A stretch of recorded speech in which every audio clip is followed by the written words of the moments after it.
नमस्कार दोस्तों, स्वागत है आपका आपके अपने YouTube channel self study academy पर। उम्मीद है आप सभी अच्छे होंगे और बात करते हैं मुख्य सेविका भर्ती के बारे में। लेकिन सबसे पहले अगर आप चैनल पर नए हैं तो प्लीज़ चैनल को सब्सक्राइब कीजिएगा और अगर आपको वीडियो अच्छी लगे तो उसको शेयर कीजिएगा और लाइक कीजिएगा। तो बात करते हैं मुख्य सेविका भर्ती के बारे में। UPSSC ने मुख्य सेविका का एग्ज़ाम कराया था आपका बाल विकास पुष्टाहार विभाग, और कट ऑफ कम रहने के क्या कारण है उस पर बात करेंगे। कोर्ट केस की नई अपडेट के बारे में बात करेंगे। रिजल्ट कब आएगा, नॉर्मलाइजेशन कब होगा, कैसे होगा, उन सारे बिंदुओं पर हम बात करेंगे। सबसे पहले बात करते हैं कट ऑफ कम रहने के कारण क्या हैं। तो देखिए, कट ऑफ कम रहने के सबसे बड़ा कारण तो ये है कि एलिजिबिलिटी इसमें एक प्रमुख मुद्दा है, यानी कि योग्यता। इसमें बहुत सारी लड़कियां ऐसी हैं जिन्होंने जो बीएड वाली हैं उन्होंने फॉर्म डाल दिया था, BSc वाली लड़कियां हैं उन्होंने फॉर्म डाल दिया था, किसी के पास साइंस है तो उन्होंने भी फॉर्म डाल दिया था, किसी के पास इंग्लिश है तो उन लोगों ने भी फॉर्म डाल दिया था। और आयोग ने बिना योग्यता को जांचे आपको एग्ज़ाम देने के लिए परमिशन दी। लेकिन इसका मतलब ये नहीं है कि वो सारी लड़कियाँ ही सिलेक्ट होंगी। और फिर बात आती है 2 या 3 साल की। तो देखिए, अगर हमने अपने स्तर से पता किया है तो उसमें क्या बताया, कई जो मुख्य सेविका पहले से कार्यरत हैं उन्होंने बताया कि 1995 की जो नियमावली थी उसके अकॉर्डिंग 2 ईयर वाले लिए गए थे और तब से नियम में चेंज नहीं हुआ है। लेकिन हमने फिर RTI डाला तो उसमें आया कि 3 साल होना चाहिए सब्जेक्ट आपके पास, तब आप इसके योग्य हो, ये उन लोगों ने बताया। उसके बाद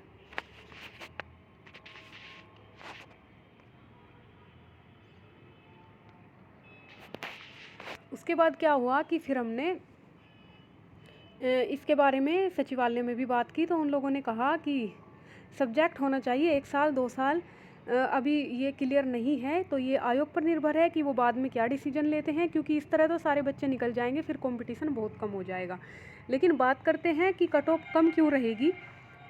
सबसे पहला मुद्दा है योग्यता का, और दूसरा जो प्रमुख कारण है वो ये है कि आपका एग्ज़ाम का जो लेवल था वो काफ़ी डिफ़िकल्ट था। और आप इसलिए परेशान हैं क्योंकि आपके पोल में ज़्यादा नंबर बता रही हैं लड़कियां, लेकिन वो इसलिए बता रही हैं कि आपके सामने उनकी इमेज ख़राब ना हो। कोई भी लड़की अपने सच्चे नंबर नहीं बता रही है, लेकिन इसका मतलब ये नहीं है कि सच में ही उनके इतने नंबर हैं। एग्ज़ाम का लेवल क्या था, जो बच्चे कई साल से तैयारी कर रहे हैं, कई बच्चों के हमारे पास कमेंट भी आए और उन्होंने बताया कि मैम हमारे 55 से 60 तक ही नंबर आ पाए हैं, जबकि हम 1 से 1.5 साल तक सिर्फ इसी भर्ती की तैयारी कर रहे थे, इसके सिवा हमने कुछ भी नहीं पढ़ा।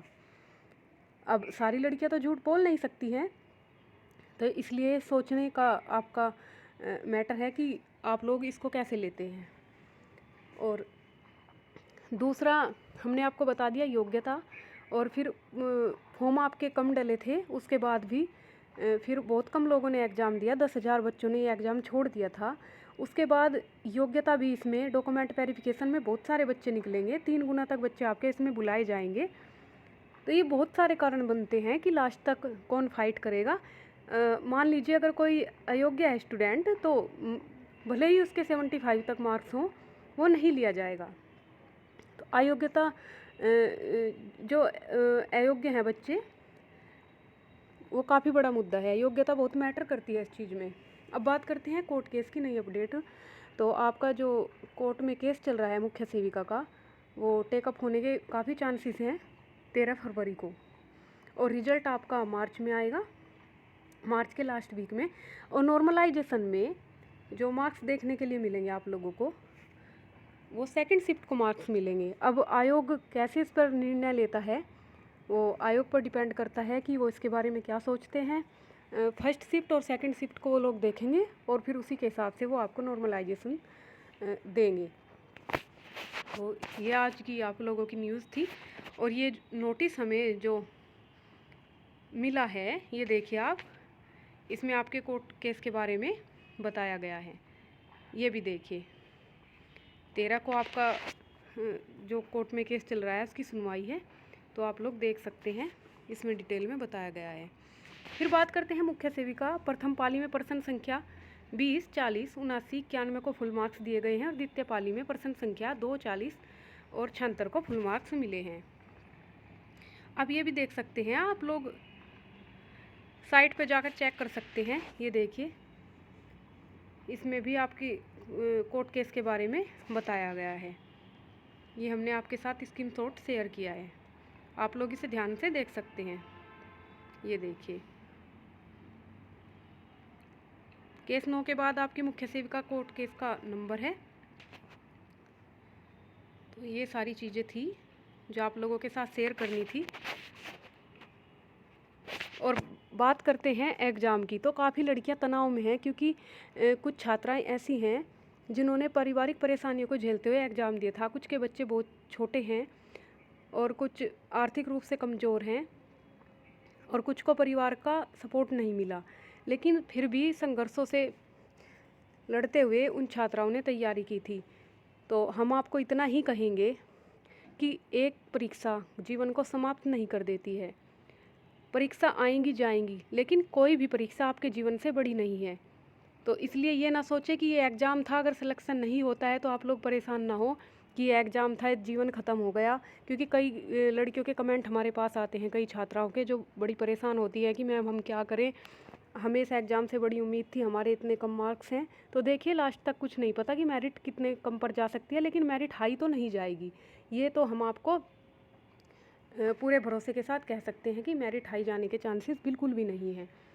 और आपसे इतना ही कहेंगे कि कोई भी एग्ज़ाम आपके जीवन से बड़ा नहीं है। आप केवल मुख्य सेविका की जो आपका एग्ज़ाम था, उसकी परीक्षा के भरोसे आप लोग दुनिया में नहीं आए थे।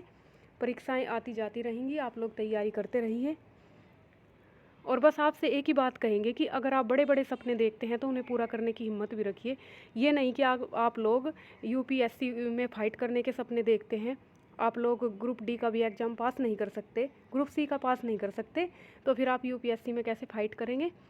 तो सबसे बड़ी बात यह है कि एक एवरेज स्टूडेंट भी, जो मान लीजिए पढ़ने में बिल्कुल नॉर्मल स्थिति में होता है, अगर लगातार अभ्यास करे तो वो भी किसी भी बड़े एग्ज़ाम में फ़ाइट कर सकता है। तो अभ्यास करते रहिए, पढ़ते रहिए, पढ़ाई बिल्कुल ना छोड़े, क्योंकि पढ़ाई कभी भी किसी की भी बेकार नहीं जाती।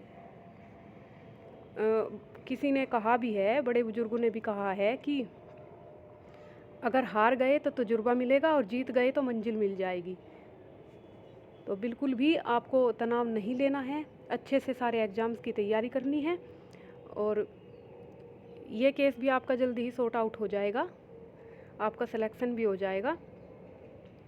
लेकिन अगर कुछ छात्राएं जिनका सिलेक्शन नहीं होता है या फिर जिनके कम मार्क्स हैं, तो बिल्कुल भी निराश ना हो।